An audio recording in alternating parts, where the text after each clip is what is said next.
and sharing that insight and enlightening us with the details. Now we move on to North America again. Now, at least 4 people have died and 8 others are injured after a gunman drove a vehicle into a Church of Jesus Christ of Latter-day Saints in Michigan, and he opened fire during yesterday's service. Police identified the suspect as 40-year-old Thomas Jacob Sanford, a former Marine and a war veteran who is killed at the scene after exchanging gunfire with officers.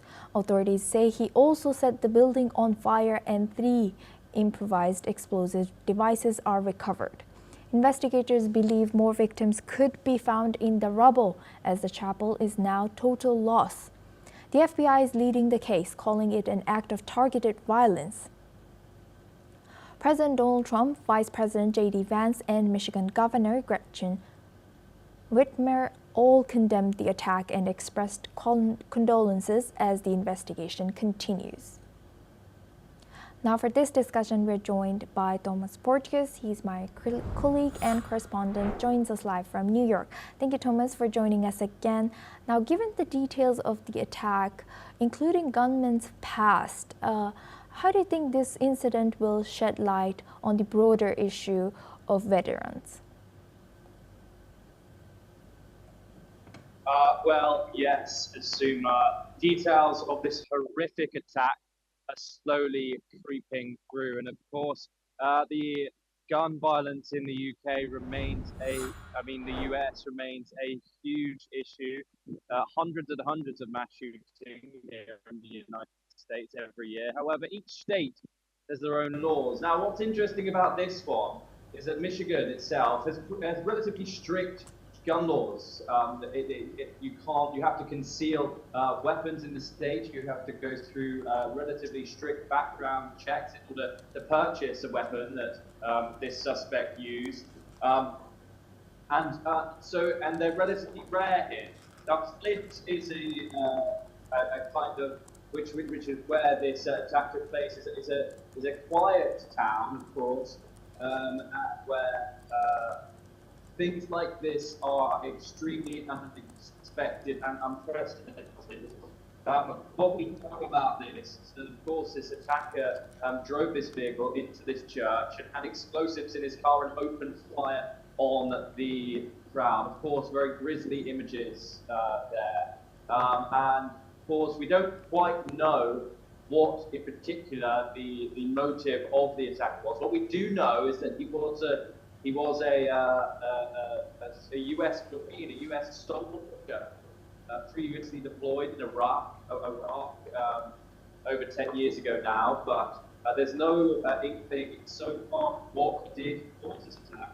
Thomas Jacob Sanford, who's around 40 years old, is what we have been told. He has been killed, and so what will be very, very interesting is finding out what was his motivation.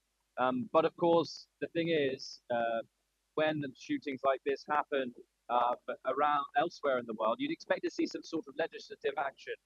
We can't expect that from the United States. The National Rifle Association, otherwise known as the NRA, is extremely powerful, and of course, Republicans do very much relish that Second Amendment right, and so we can't really see any developments coming out of this in regard to any form. But of course, what will be interesting is seeing the motivations of the attacker and to see how this unfolds that way. And Thomas, with the FBI taking in charge of these investigations now, what are the key challenges in determining the motive behind, and what more can you tell us about this incident? I do apologize, Asuma, I can't hear you too well, but I'll just talk about the incident a little bit more. We, of course, know the name of the shooter, the fact that this could have been a bigger attack, and that there were several explosives found in the car. Thankfully, only 4 people were killed during the attack on that day, where it could have been far greater. Luckily, the suspect was neutralized by police. Two additional bodies were also found with the charred remains of the church believed to be entrapped in this fire that was caused by the incident. Among the wounded people of eight, at least one is still believed to be in critical condition, sadly. Um, uh, Authorities are treating this as an act of targeted violence here and not something that is completely random. The suspect clearly is what they're insinuating planned this ridiculously and probably most likely planned a much wider attack given the amount of weaponry in his vehicle. Of course, as soon as we get details about the investigation, we'll bring it to you here on NewsX. Much, Thomas, for joining us and sharing that insight from US. Now we move on. Russia's defense ministry has released video in which its forces can be seen taking control of a village